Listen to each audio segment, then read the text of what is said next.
Bonjour à toutes et à tous. Bienvenue dans ce webinaire organisé par le Hub Francia. Je suis ravie d'accueillir aujourd'hui Simon qui va nous présenter Comparia, un comparateur d'IA conversationnel. Vous n'hésiterez pas à mettre vos questions dans le chat. Simon y répondra au fil de l'eau, voire peut-être un peu plus tard s'il peut les regrouper. Voilà. Simon, je te laisse la main. C'est à toi. Parfait, merci beaucoup Mélanie, merci beaucoup à toute l'équipe Hop Francia d'avoir organisé cette présentation.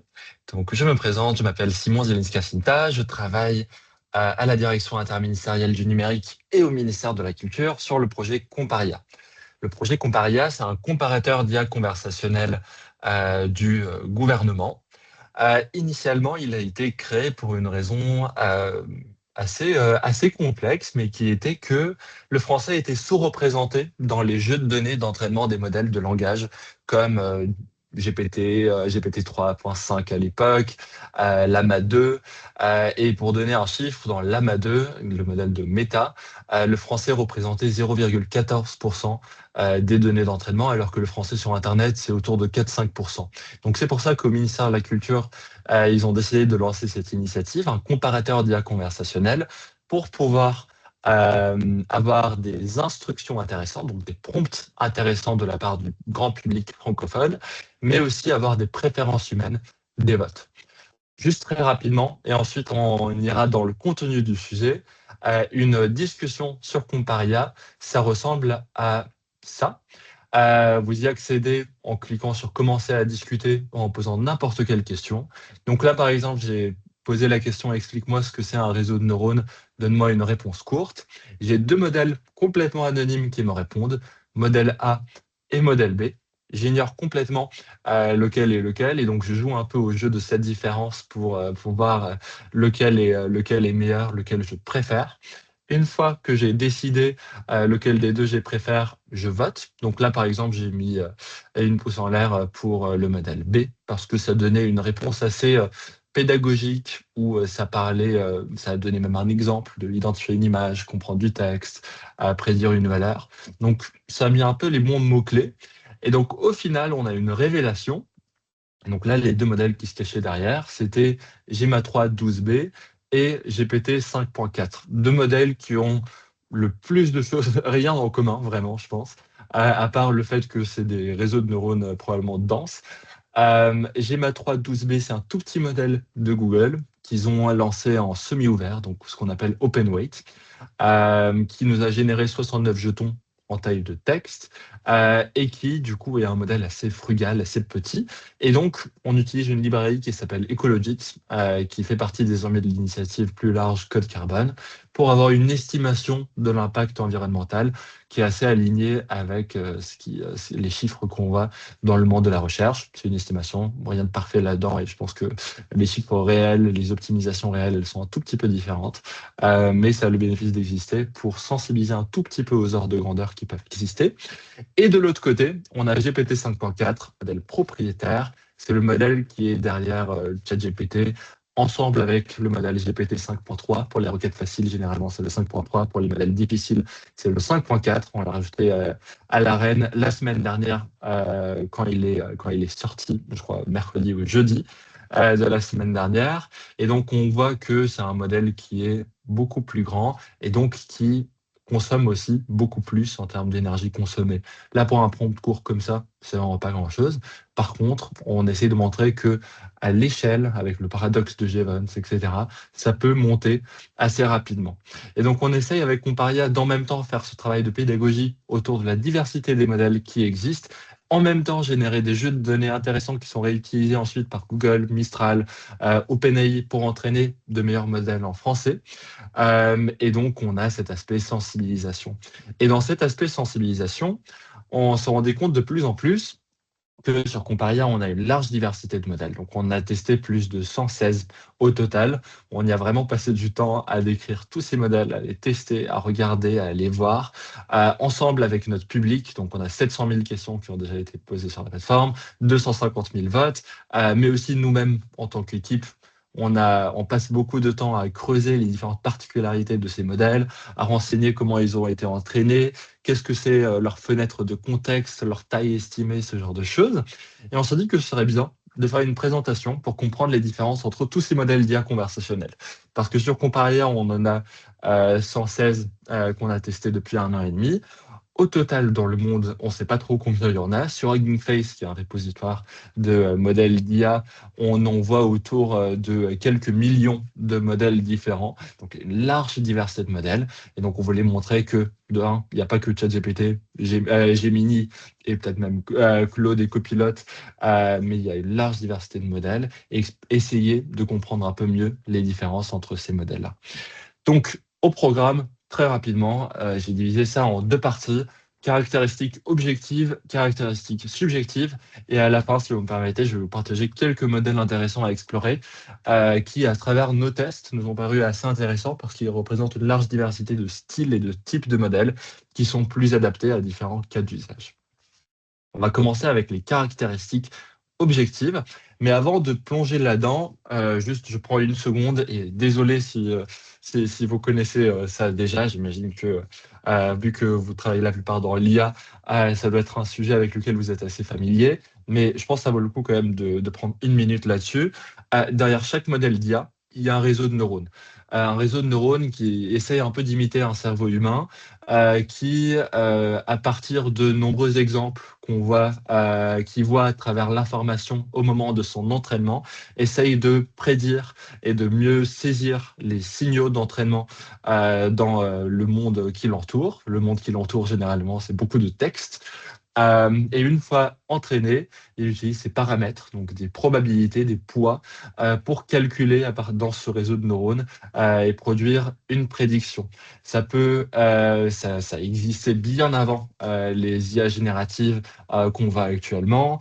Parmi les exemples les plus notables des années 2010, on a tout ce qui est dans la prédiction d'images pour distinguer un chat d'un chien, mais de la même manière que quand tu donnes une photo de chat à un réseau de neurones spécialisé dans la reconnaissance d'animaux et que ensuite il te fait passer par plein de neurones différents avec des probabilités différentes pour sortir à la fin une probabilité que c'est probablement un chat et pas un tigre, on peut le faire pareil avec la génération de langage.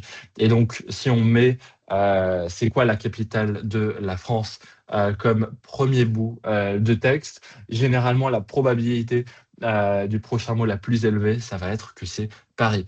Bon, tout cela étant dit, ces réseaux de neurones, ils peuvent avoir différentes tailles. Donc, ça peut être un modèle avec peu de paramètres, peu de poids, peu de probabilité, comme ça peut être un modèle avec beaucoup de milliards de paramètres. Et avant 2022, avant un peu les scaling laws, avant les lois du passage à l'échelle, peut-être on peut le traduire comme ça, on entraînait surtout des modèles autour de 200 à 400 millions de paramètres. Et ensuite, il y a eu un peu une découverte, notamment avec l'architecture Transformers, qui est que plus on met de données, plus on met de puissance de calcul et plus aussi on monte la taille du modèle et on investit de la puissance de calcul là-dedans, plus ça peut absorber des informations intéressantes et plus c'est grand, plus ça performe. Et donc on a commencé à avoir de manière assez exponentielle, notamment en 2023-2024, voir les tailles de modèles qui s'agrandissent de plus en plus. Les plus petits modèles de langage qu'on voit actuellement sortir, qui sont plus ou moins viables et utilisables, c'est du 800 millions de paramètres.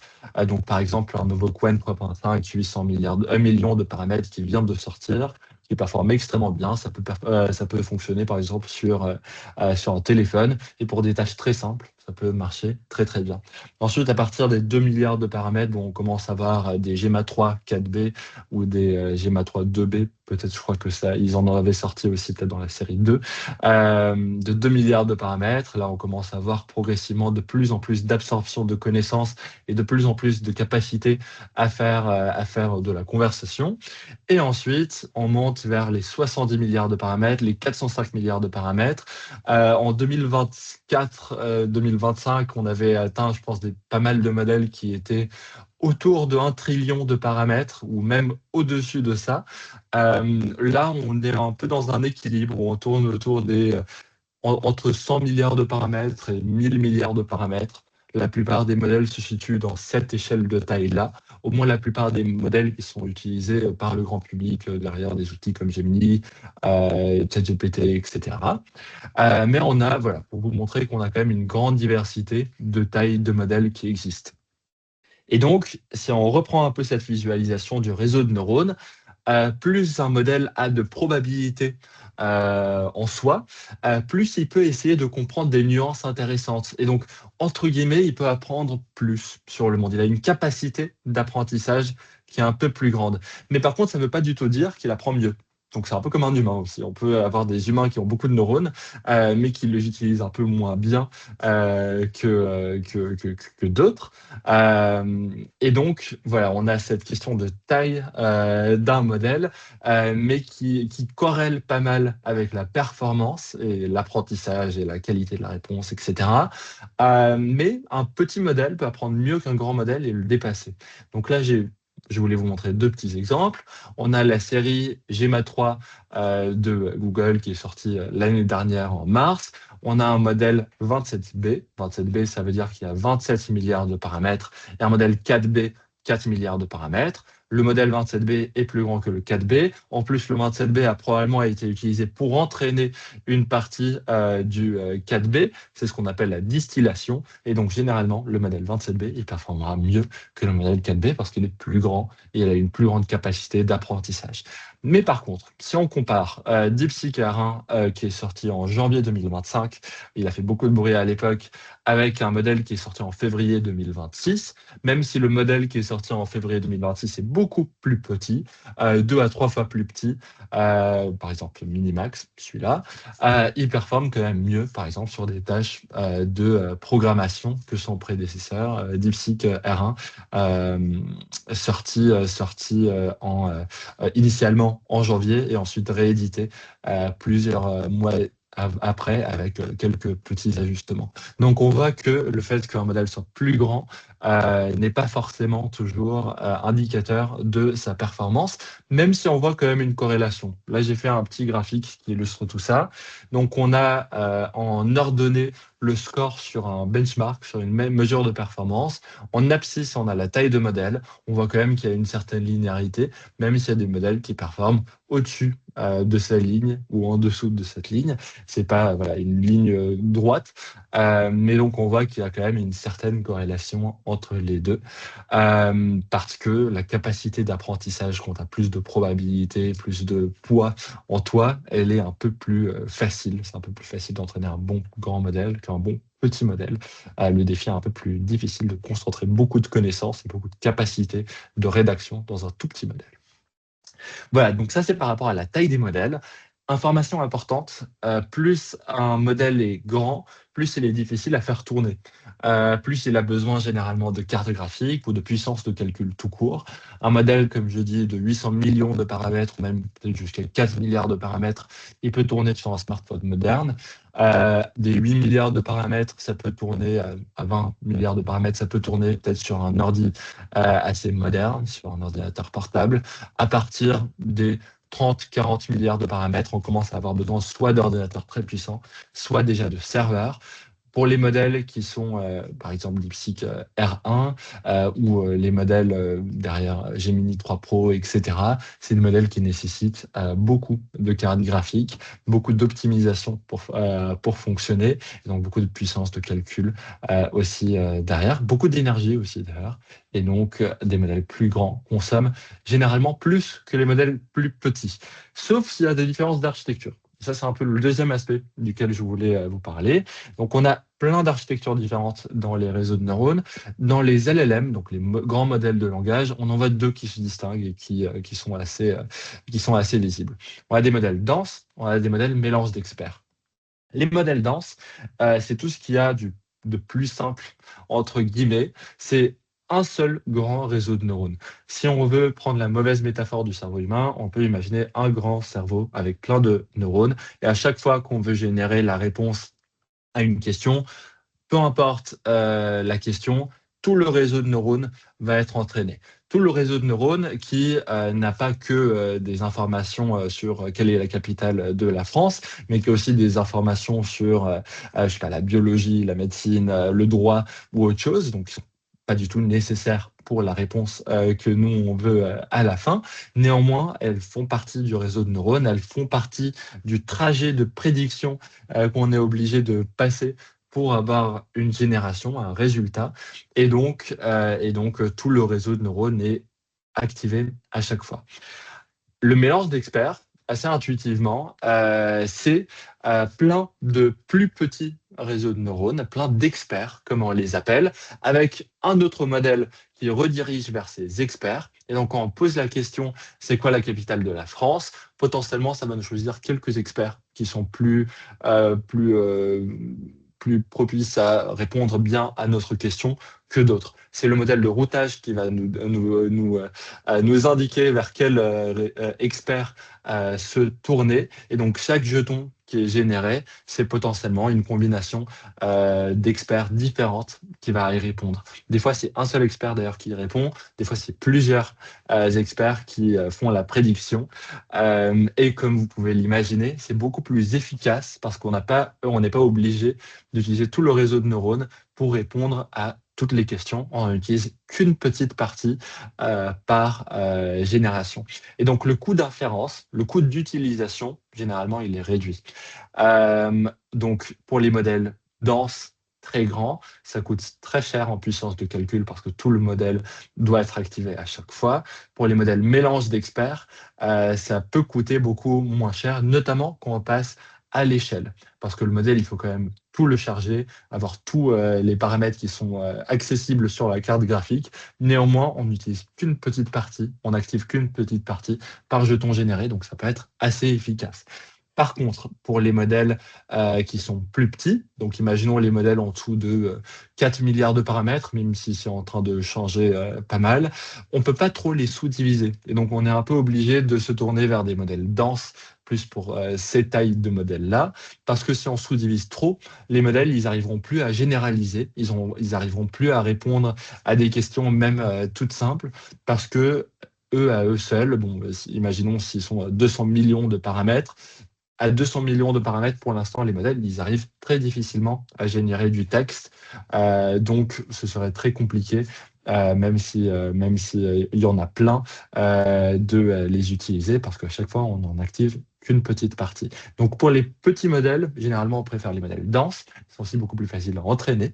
Les modèles mélange d'experts, ils sont de plus en plus préférés pour les très grands modèles de langage. Donc, on sait que la série Gemini les utilise beaucoup. On suspecte que OpenAI les utilise aussi.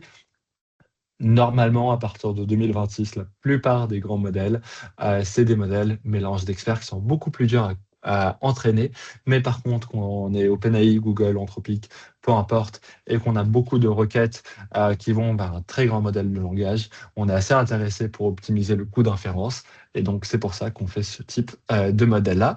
Et en plus, les performances, elles se dégradent pas tellement face à des modèles denses, même si on n'active qu'une petite partie du réseau de neurones. Donc juste pour réillustrer un tout petit peu, donc modèle dense, grand réseau de neurones, on passe tous les jetons là-dedans et on génère le prochain jeton avec tous les réseaux de neurones. Et mélange d'experts, on sélectionne qu'une partie de ces experts pour générer la sortie. Plusieurs exemples de modèles denses. La série Qwen 3, elle en a quelques-uns, par exemple le 32B, mais désormais on a aussi la série Qwen 3.5 qui passe plus du côté des mélanges d'experts, notamment avec des grands modèles de 100, 200 milliards de paramètres qu'ils ont sortis. Google, ils ont sorti plusieurs qui sont très bien, Gemma 3, dans la série Gemma 3, le 4B, le 8B, le 12B, le 27B, je crois. C'est ça l'ordre. Et ensuite, des modèles comme Mistral Small, je crois que c'est un modèle pour le coup qui est dense. Mais par contre, quand on se tourne vers des modèles plus grands, par exemple chez Mistral 3 large, là pour le coup, ça commence à être des modèles sont des modèles mélange d'experts. Donc Mistral 3 large, par exemple, c'est autour de 600 milliards de paramètres. Si on n'active qu'une partie de ces experts pour chaque génération de jetons. Pareil pour Kimi, pareil pour DeepSeek, pareil pour plein de modèles différents, de plus en plus qui passent sur une architecture mélange d'experts, même si il y a des avantages et des désavantages aux deux. Je passe très rapidement sur tout ça. Ensuite, on pourra peut-être répondre à certaines questions. N'hésitez pas, voilà, à en poser certaines si je vais un peu trop vite sur certains aspects. Mais je trouvais que c'était assez important d'aborder les différents facteurs objectifs. Donc, fenêtre de contexte, c'est ce qu'on peut mettre à chaque requête. Donc là, dans la discussion, j'ai mis une question très courte. Si on lance une nouvelle discussion, là, ça va être vraiment combien de jetons, combien de tokens, combien de textes je peux inclure dans ce message-là. À savoir que le texte, c'est pas que c'est le prompt, c'est pas que le prompt que nous on voit, c'est aussi le prompt système qu'on peut rajouter par-dessus. Donc c'est plein d'aspects différents là-dessus, potentiellement qui sont invisibles pour l'utilisateur final. Mais donc c'est voilà, la fenêtre de contexte, c'est la mesure de combien on peut mettre au maximum. Et selon le modèle, cette fenêtre de contexte, elle est différente. Donc, par exemple, pour un tout petit modèle, donc ça, c'est un LFM 8B qui en active 1 milliard de paramètres. Donc, généralement, quand on a un 8B à 1B, c'est que le 1B, c'est la partie active. Et la partie 8B, c'est la taille totale du modèle. On a autour de 32 000 jetons qui sont dans la fenêtre de contexte. Si on passe sur du Lama 3.3 à 70B, on passe sur un cran au-dessus. GPT 5.2, c'était 400 000 jetons. 5.4, je crois que ça monte désormais à 1 million de jetons. Donc ça dépend un peu aussi des versions des différents modèles. Gemini 3 Pro et généralement la classe Gemini, elle est assez légendaire pour le fait qu'ils peuvent accepter jusqu'à 1 million, même 2 millions de jetons de contexte. Et ça correspond à vraiment de très grandes bases de code, à beaucoup de livres, à vraiment beaucoup de textes qu'on peut y mettre dedans. Et on voit qu'il y a quand même une courbe assez linéaire de euh, plus on avance, plus la longueur de la fenêtre des contextes, elle augmente. Néanmoins, on voit aussi des études qui montrent que plus on met de contenu dans cette fenêtre de contexte, plus la performance des modèles s'écroule. C'est quelque chose qui a été beaucoup fait en termes de recherche par Chroma, qui gère beaucoup de systèmes de RAG, etc. Ils ont appelé ça le context rot, donc un peu le pourrissement du contexte. Donc on en met trop, quand on met trop de texte dans l'entrée, au bout d'un moment, la performance commence à se dégrader. Et donc, il faut faire attention à son contexte. Il faut faire attention à son contexte pour quelques facteurs, notamment parce que ça coûte aussi plus cher de mettre plus de contenu en entrée, mais ça coûte aussi mais c'est aussi, ça coûte aussi en performance du modèle à terme. Donc voilà, il faut bien optimiser le contexte. D'ailleurs, c'est vraiment un domaine de recherche hyper actif en ce moment. Par exemple, dans l'usage de Cloud Code ou dans tous ces outils agentiques, on a vraiment beaucoup d'informations. Le modèle utilise différents outils, différentes sources d'informations, etc. La gestion de contexte, la gestion de l'information qu'il a à chaque requête est extrêmement importante parce que sinon, on a une explosion des coûts, on a une explosion aussi du coup de la difficulté à calculer la réponse.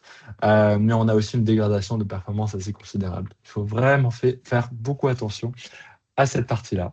Mais la fenêtre de contexte, je trouve que c'est un sujet assez passionnant parce qu'on a une montée assez linéaire et de plus en plus d'éditeurs de modèles qui entraînent les modèles pour être de plus en plus performants sur des longs contextes.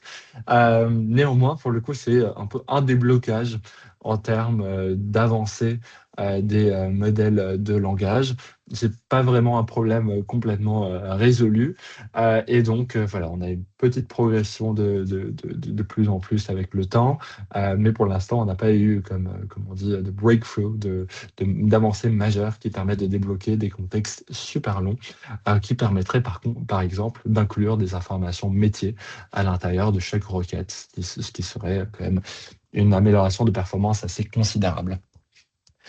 Passons à l'autre sujet, la licence. Donc, pour la licence, c'est quelque chose qu'on met en avant aussi côté Comparia.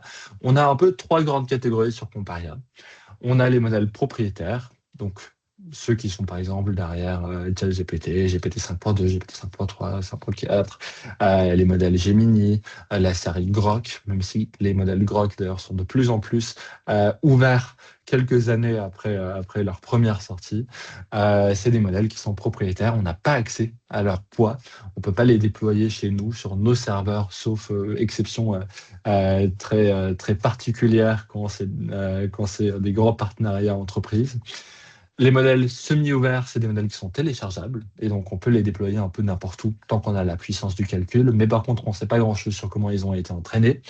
Et les modèles open source, c'est des modèles où, et ça c'est une définition un peu contestée, mais pour l'instant c'est celle qu'on a adoptée, c'est ceux qui ont les poids, donc les probabilités de tout le réseau de neurones qui sont ouverts, le code d'entraînement et aussi tout ce qui est données d'entraînement qui sont complètement ouverts.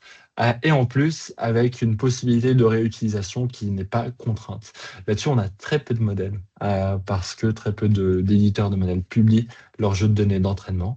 Et donc, on a quelques-uns, des modèles notamment qui viennent du monde de la recherche, qui sont très intéressants, peut-être généralement un tout petit peu moins bons que les modèles propriétaires ou les modèles semi-ouverts.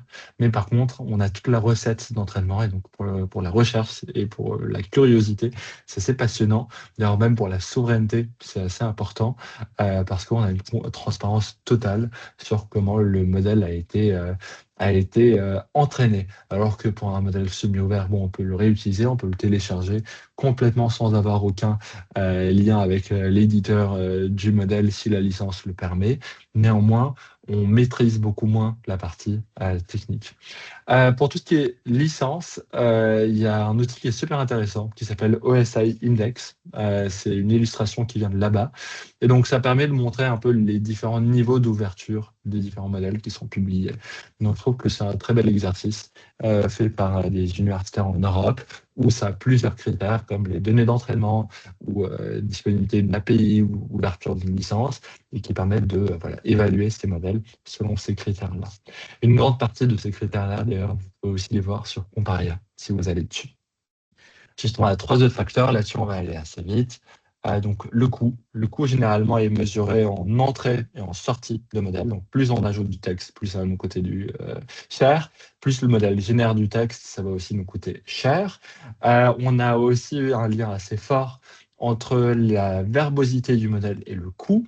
On a eu, par exemple, des sorties très récentes de modèles chinois qui étaient très peu chers, mais par contre qui généraient beaucoup de texte. Et donc, au final, qui étaient plus ou moins aussi chers que les modèles, d'autres modèles propriétaires. Donc, on peut avoir cette illusion des fois, où des modèles raisonnent avant de répondre à la question 2 plus 2 égale, je sais pas, 2 plus 2 égale 4. Ils mettent une énorme chaîne de raisonnement avant parce qu'ils ont été entraînés pour ça. On a aussi un aspect latence. Donc, plus un modèle génère de texte, plus il coûte et plus aussi on peut voir généralement de la latence. Donc, plus ça va prendre du temps à répondre. Ça, c'est pas généralement très grave quand on utilise des modèles dans un contexte de chatbot, mais par contre, c'est assez problématique quand on les utilise pour des applications métiers. Quand on ajoute différentes requêtes, ça peut très vite s'additionner. Et donc, voilà ce que je voulais vous montrer aussi. Sur Comparia, si vous allez là-dessus, vous allez explorer vraiment toutes les particularités sur les licences, les tailles, les architectures des modèles. On fait vraiment un énorme travail d'éditorialisation là-dessus pour avoir un peu un catalogue de tous les modèles qui sont disponibles, ou au moins les plus intéressants. On essaie d'équilibrer entre propriétaires, open source, semi-ouvert, grand, petit, moyen, architectures différentes, etc. Donc vraiment, si vous allez un peu explorer là-dedans, vous allez voir qu'il y a pas mal de modèles super intéressants à tester. Et donc, quand vous les testez, vous allez faire attention à des caractéristiques subjectives. Et les caractéristiques subjectives, il y en a plein. J'en ai isolé deux. Style d'écriture et performance, c'est celle qui m'intéresse un peu le plus en ce moment. Et donc, par rapport au style d'écriture, on a par exemple tout ce qui est mise en forme, la qualité du français, le ton de la réponse, le suivi des instructions d'un modèle. Donc, si on le prompte pour une tâche particulière, est-ce qu'il va bien répondre à ce prompt-là? D'ailleurs, c'est aussi pour ça qu'on a créé Comparia, comme je vous l'ai mentionné un peu au début, vu que en français, les modèles sont sous-entraînés. Il y a une très faible part des données d'entraînement des modèles de langage qui sont en français, on voit des artefacts, par exemple, de l'usage de l'entraînement majoritairement anglophone ou peut-être en chinois dans les modèles, qui fait que l'usage des virgules, il est un peu différent. Ou si on posait la question, peut-être il y a 1 an, 2 ans, à des modèles de langage de l'époque sur quels sont les 10 meilleurs films de l'histoire, ça va nous donner beaucoup de films anglo-saxons quand même si c'est en train de s'équilibrer de plus en plus, ou l'utilisation des tirets un peu longs. Je ne sais pas si vous voyez, mais c'est un peu un des marqueurs stylistiques anglophones, anglo-saxons, qui se transposent aussi dans le style d'écriture en français. Et donc, c'est aussi pour ça que nous, on publie des jeux de données qui sont ensuite réutilisés par les éditeurs de modèles pour entraîner de meilleurs modèles en français. Donc, c'est un des objectifs que nous, on a. Et côté style d'écriture, il y a un peu un quatrième aspect qui est la sycophantie, la flatterie. Vous avez déjà certainement entendu parler. Là, ce matin, j'ai vu un exemple assez marrant de tout ça. Si on essaie de jouer je ne sais plus comment ça s'appelle, pierre, feuille, ciseaux avec un modèle de langage, certains ils vont essayer de tellement nous plaire qu'ils vont perdre à chaque fois, à chaque round. Donc ça, c'est un exemple de la sycophantie. Ça, c'est un résultat de l'optimisation des modèles de langage pour les préférences humaines, et notamment dans la préférence humaine, généralement, on voit quand même que les gens ont préféré quand le modèle va dans leur sens. C'est un peu un biais humain aussi qui s'est transmis. Et donc, les modèles de langage ont absorbé ce signal et sont assez sycophantiques. La sycophantie, la flatterie, il y a plein de types différents. C'est d'ailleurs pour ça que c'est hyper difficile à observer et hyper difficile de s'en rendre compte. Nous, par exemple, avec nos jeux de données et des chercheurs, on a essayé de creuser la sycophantie dans les jeux de données comparables, dans les différents modèles qui sont chez nous. Extrêmement dur parce que il n'y a pas de critères vraiment très objectifs, sauf si on a vraiment une utilisation très anecdotique des modèles de langage et on met vraiment des exercices, des épreuves là-dedans. C'est très dur d'identifier de la sycophantie et de différencier ça juste d'un ton un peu sympa, agréable, etc. Donc, plein de sujets de recherche autour de ça. Donc, j'essaie de lister aussi un peu tous les différents types de sycophantie ou de flatterie qui peuvent exister. Et donc, en fait, une chose qu'on fait avec Comparia, c'est on publie des jeux de données intéressants sur les usages de l'IA en français, désormais en danois aussi, mais surtout en français. Et d'ailleurs, du coup, les utilisateurs, ils votent sur les performances des modèles, et à la fin, on se retrouve avec un classement. Le classement, il a été validé d'ailleurs avec le pôle d'expertise en régulation numérique, il a été audité par la plupart des éditeurs de modèles, et pour le coup, le calcul, il est assez objectif, mais on se retrouve avec un résultat super bizarre, où on a Gemini 3 Flash qui bat Gemini 3 Pro, on a Mistral qui performe extrêmement bien sur l'arène, Gemini 2.5 Flash même qui bat Gemini 3 Pro. Donc, situation très étonnante, mais forcément beaucoup liée au style d'écriture et à la manière d'écrire de certains modèles. Sur Comparia, la plupart des cas d'usage, c'est des cas d'usage un peu quotidiens, un peu simples. C'est des recettes de cuisine, c'est des tâches de code de temps en temps, mais des tâches de code pas ultra complexes, ou des demandes d'avoir une étude intéressante sur un sujet en particulier, ou de rédiger un mail. Mais donc, c'est des cas d'usage sur lesquels on n'a pas forcément besoin du meilleur modèle qui existe sur le marché. Et donc, ce que expriment les votants sur Comparia, c'est beaucoup aussi de préférence pour des modèles qu'on ne voit pas d'habitude dans les autres classements que nous, on peut découvrir. Mais d'ailleurs, du coup, on a fait une expérience assez intéressante. Pour ceux qui s'intéressent un peu à la statistique, on a essayé de contrôler pour le style de la réponse des modèles. Quand je dis contrôler pour le style de la réponse des modèles, c'est d'essayer de voir, par exemple, si un modèle surutilise les emojis ou surutilise le formatage de texte, ou je sais pas, les listes en points, ce genre de choses, voir lesquels modèles utilisent ces types de caractéristiques le plus, et ensuite, on essaie de les pénaliser dans le classement pour voir comment ça change un peu la donne. Et on voit que quand on affiche ce style control, là vous le voyez très rapidement dans le GIF, ça change complètement tous les résultats du classement. Et on retrouve les modèles très classiques comme Gemini 3 Pro tout en haut du classement, ce qui sont les modèles qui, selon toutes les autres mesures, sont les modèles les plus performants. Donc on voit que le style d'écriture a une énorme influence sur les modèles de langage sur les modèles d'IA. Donc ça, c'est vraiment un peu à l'intersection du style d'écriture et de la performance. Et donc ça fait la transition pour la partie performance. Donc la performance dans l'IA et dans les modèles de langage notamment est mesurée avec des benchmarks. Les benchmarks, c'est des tests automatisés généralement qui ont une série de tâches et les modèles de langage répondent à la même série de tâches ou un ensemble de séries de tâches et on regarde lesquelles ont bien répondu, à combien de pourcentage sont bien répondus, à combien de pourcentage sont mal répondus. Un peu comme un examen. Par contre, il y a plein de problématiques là-dessus. Déjà, il y a une partie des benchmarks qui sont ce qu'on appelle saturés. Donc, si tous les modèles performent à 95% sur une mesure, si tous les élèves ont 20 sur 20 à l'exercice, c'est que l'exercice est forcément un peu mauvais et il ne permet pas de dire grand-chose de la performance réelle des élèves. Pareil pour les modèles de langage. Et donc, il y a de plus en plus de benchmarks saturés. Là, j'ai essayé d'en citer quelques-uns qui ne sont pas saturés. Donc, Swebench Verified, mais qui commencent d'ailleurs à être de plus en plus saturés. EuroEval, GDP-Eval, c'est des mesures assez intéressantes qui évaluent différentes choses. Qui sont assez passionnantes, mais par contre qui ont aussi leurs problématiques. Donc déjà, généralement, on recommande de mesurer et de prendre en compte et en contexte ces différentes mesures, pas de manière indépendante, mais vraiment regarder l'ensemble des évaluations qui ont été faites là-dessus. D'ailleurs, du coup, il y a un outil assez intéressant qui s'appelle la Artificial Analysis, qui recense pas mal des évaluations qui sont faites sur les différents modèles et permet d'explorer un peu ce qu'il y a derrière eux.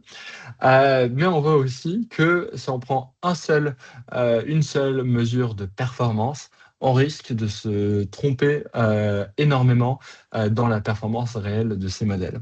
On a plusieurs cas, par exemple, de soit détournement des différents benchmarks, des différentes mesures, soit de performances qui ne suivent pas entre une version du benchmark ou une autre version du benchmark. Donc, par exemple, là, ce poste de Maxime Labonne, qui est un des chercheurs chez Liquid AI, un des éditeurs de modèles, qui a mis en avant le fait que plusieurs modèles chinois, notamment par exemple les modèles de Minimax, ils ont très bien performé sur le modèle que je vous montrais, le Swebench Verified. Mais par contre, il y a un autre groupe de personnes qui ont fait un test très similaire qui s'appelle Rebench, donc un peu une nouvelle version de Swebench, et ils ont vu qu'il y a une énorme dégradation de la performance de ces modèles qu'on évalue sur la nouvelle version de l'évaluation et pas l'ancienne, alors que certains modèles propriétaires très puissants, ils continuent à performer très bien sur les deux. Et donc on voit qu'il y a quelque chose qui cloche, il y a quelque chose qui ne va pas trop, et donc c'est notamment un peu le cas de potentiellement tricherie entre guillemets, mais des fois c'est même pas de la tricherie, des fois juste les modèles ils se sont accidentellement entraînés sur les benchmarks, accidentellement ou pas tellement, ça dépend, et ça leur a permis d'avoir de très bonnes performances. Un peu pareil avec les préférences humaines, il y a eu une grande scandale où Meta avait un peu triché sur leurs chiffres de préférences humaines. Une nouvelle instance, un peu pas de triche, mais le détournement des benchmarks, c'était tout récemment, Claude Opus 4.6, un modèle extrêmement performant, mais qui a compris qu'il a été évalué, qu'il était en train d'être évalué, et donc a réussi à décrypter la réponse à la question d'une manière complètement détournée. Donc voilà, on a plein de cas d'usage. Ça montre qu'il performe vraiment très bien et qu'il est vraiment très intelligent, mais par contre, il a un peu pas trop suivi les instructions du benchmark. Donc voilà, ça c'est pour la performance. Et puis, pour peut-être conclure sur cette partie-là, la performance, c'est un peu deux manières. Quand je vois des gens en entreprise, quand je vois même des gens au secteur public, essayer de choisir un bon modèle. Honnêtement, je conseille de combiner deux approches. Une première approche, c'est vraiment une approche très simple. C'est ce qu'on appelle dans l'écosystème du vibe test. Donc, allez essayer plusieurs modèles. Regardez celui qui plaît le plus à long terme, celui qu'on continue à utiliser, celui qui nous plaît dans son style de réponse, celui qui suit nos instructions, notre cas d'usage. Et ensuite, il y a une approche plus robuste qui est, par exemple, de constituer 50 prompts au total et essayer de faire une évaluation automatisée et tester plusieurs modèles là-dessus. Ni l'un ni l'autre ne sont parfaits. L'approche robuste, elle va t'apprendre tous les cas d'usage parce qu'il n'y aura que 50 prompts et donc certains modèles vont mieux performer dans des benchmarks automatisés que d'autres alors que voilà, il n'y a pas de raison. Et d'autres, ils vont pas montrer tout leur potentiel dans l'approche simple. En plus, l'approche simple, elle n'est pas très scientifiquement parlant rigide. Et donc, généralement, je recommande un peu de faire les deux. Pour l'approche simple, très bien d'utiliser Comparia. Allez-y, choisissez différents modèles, testez-les, posez-leur des questions compliquées, posez-leur des questions simples aussi, ça à ne pas négliger. Et d'ailleurs, de plus en plus, côté Comparia, on va essayer de créer des micro-arènes pour différents secteurs, pour différents domaines, par exemple pour le domaine juridique, pour le domaine médical, etc., pour que des professionnels de ce secteur puissent aller dessus et tester les différents modèles et avoir leur propre classement et leur propre cartographie des différents cas d'usage. Pour une approche robuste, voilà, il y a aussi plein de méthodologies différentes pour le faire qui sont assez intéressantes. Mais ne vous fiez surtout pas que aux performances que vous voyez, que ce soit sur le classement Comparia ou que ce soit sur le classement, les classements de Artificial Analysis, même si les classements qui sont très bien, très intéressants, c'est des indicateurs, c'est un peu comme des sondages, mais les sondages, ça ne représente pas du tout tout sur comment performe un modèle dans la vraie vie. Donc là, j'ai un peu terminé avec toutes les caractéristiques. Et pour en finir, ok, j'ai déjà pris 41 minutes, donc je vais essayer de terminer assez rapidement. Plusieurs modèles intéressants. Déjà, on a les modèles de pointe. Donc, et ils sont accessibles sur Comparia. Gemini 3.1 Pro, modèle extrêmement performant. Il plaît à certaines personnes. Moi, personnellement, par exemple, je le trouve niveau style d'écriture un peu moins agréable que les modèles d'OpenAI ou d'Anthropic, mais c'est complètement subjectif. Et d'ailleurs, sur l'arène, on voit qu'il performe 1000 fois mieux que les modèles d'OpenAI ou d'Anthropic. Donc, très subjectif. Allez tester ces modèles-là. Donc, prochain modèle, Claude 4.6 Sonnet, très intéressant. C'est l'écriture très différente de Gemini. Pareil pour GPT 5.4. D'ailleurs, avec les modèles OpenAI, ils ont sorti 2 modèles la semaine dernière. Ils en sortent vraiment très souvent désormais. Ils sont à la recherche d'un style d'écriture assez intéressant et ça varie entre les versions différentes. Celle-là, apparemment, elle est assez unanimement appréciée. Donc, n'hésitez pas à tester GPT 5.4, comparer avec les modèles de Claude, comparer avec les modèles de Gemini et aussi ne pas oublier de comparer avec d'autres modèles, par exemple des modèles chinois comme Kimi K2.5 qui performe extrêmement bien sur du code, ou un modèle français, Mistral 3 large ou Mistral 3.2 medium. C'est un modèle super intéressant dont certains sont mieux alignés sur du français ou sur d'autres langues non anglais, non anglophones. Qui sont très intéressantes. N'hésitez pas aussi à aller chercher des modèles un peu plus étranges, un peu moins courants, comme Olmo, qui est un modèle de recherche, qui est un modèle complètement open source. Pour la plupart des cas d'usage, ça peut être un modèle super intéressant et très performant. D'ailleurs, vu que toutes les données d'entraînement sont accessibles et disponibles, c'est aussi plus facile de le fine-tuner, de l'ajuster. Donc, pour ce type de cas d'usage, ça peut être une ressource super précieuse et intéressante. Pareil pour les modèles qui viennent tout juste de sortir, des modèles semi-ouverts de Alibaba, de la série Qwen, qui s'appelle Qwen 3.5. Là, par exemple, c'est un modèle mélange d'experts, passionnant comme architecture, passionnant comme performance aussi, parce qu'il n'active que 17 milliards de paramètres à chaque fois, et il a 400 milliards de paramètres au total, et il performe vraiment extrêmement bien. Peut-être pas au niveau des tout meilleurs modèles propriétaires, mais vraiment, ça commence à être pas très loin de tout ça.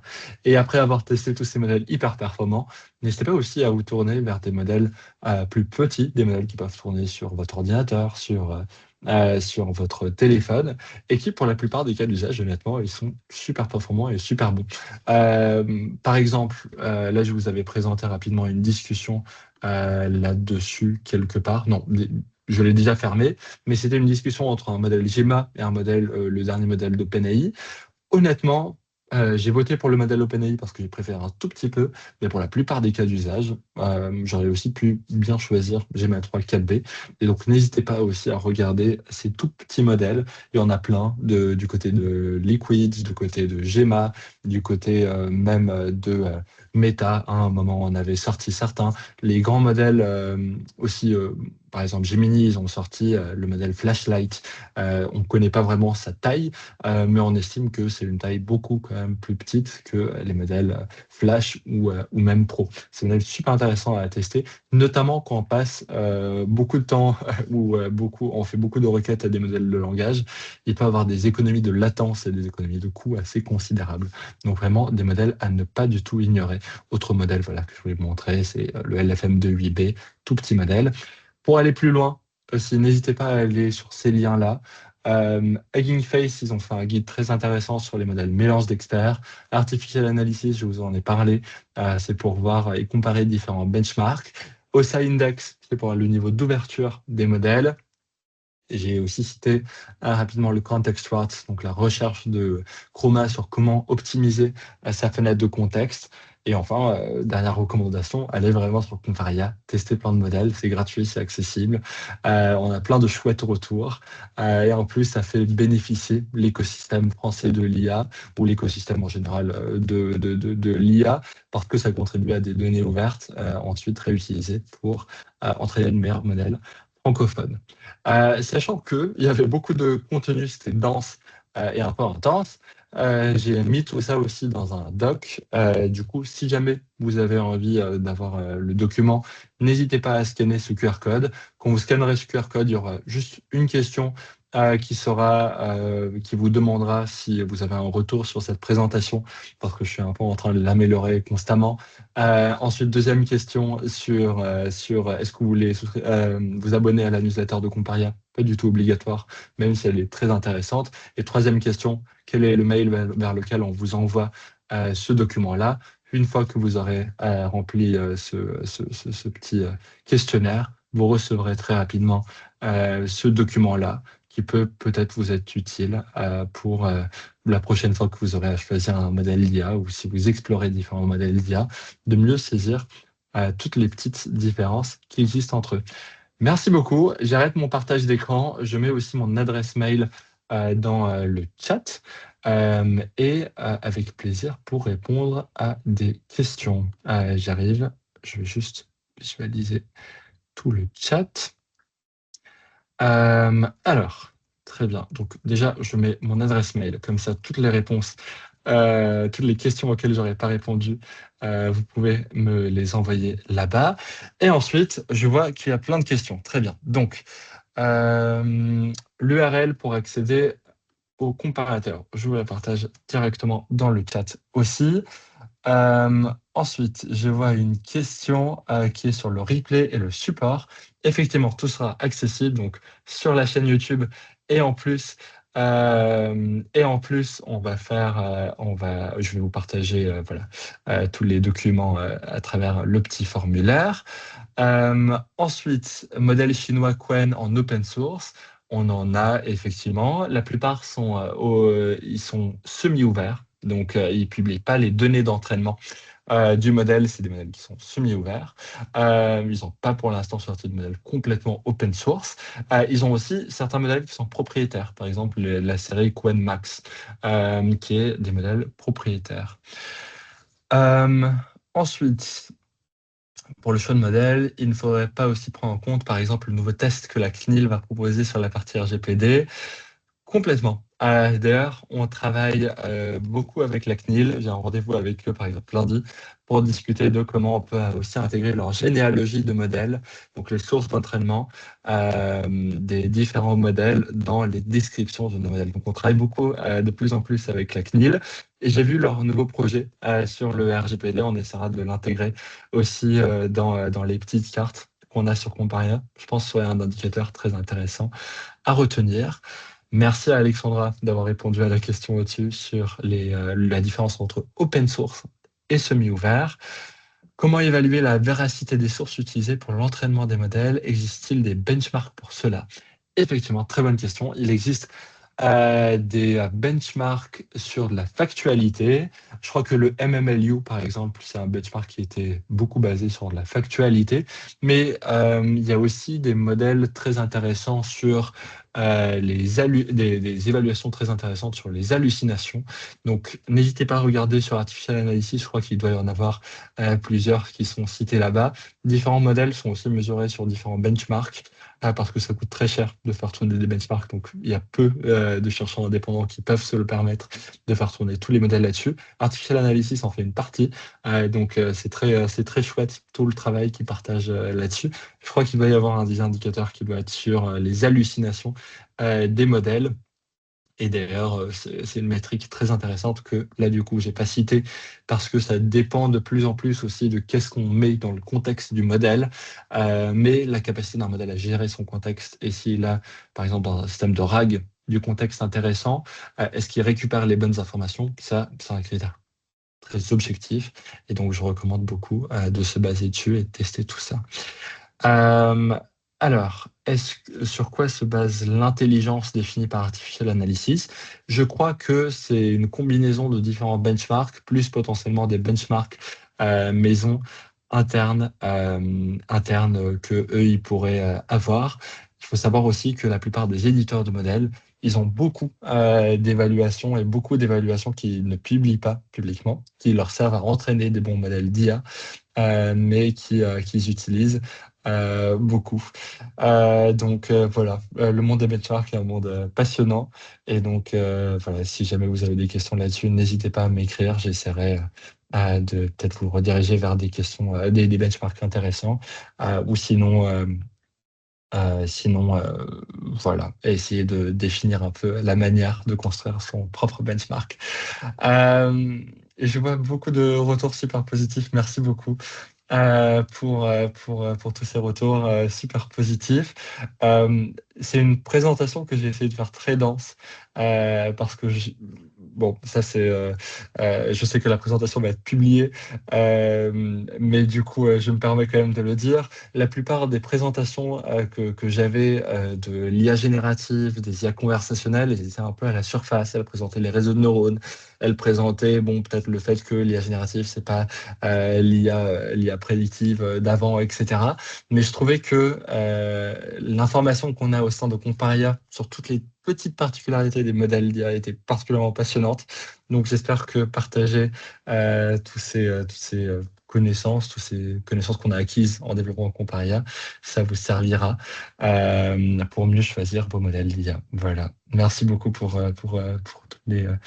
tous les retours positifs. N'hésitez pas à utiliser Comparia au quotidien pour vos cas d'usage. Merci Je fais beaucoup, encore une Simon. question, mais j'y répondrai dans le chat.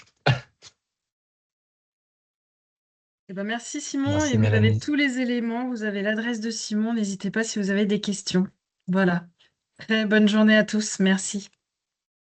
Merci beaucoup.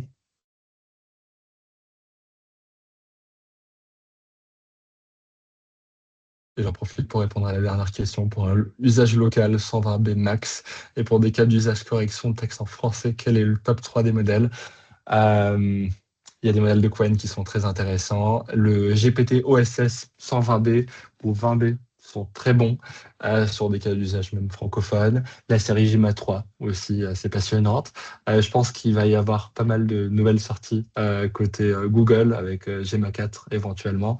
Donc vraiment, n'hésitez pas à jeter un œil sur tous ces modèles. Qwen, Google, etc. Ou même OpenAI. Ils sont vraiment passionnants et super cool. Merci beaucoup. Merci.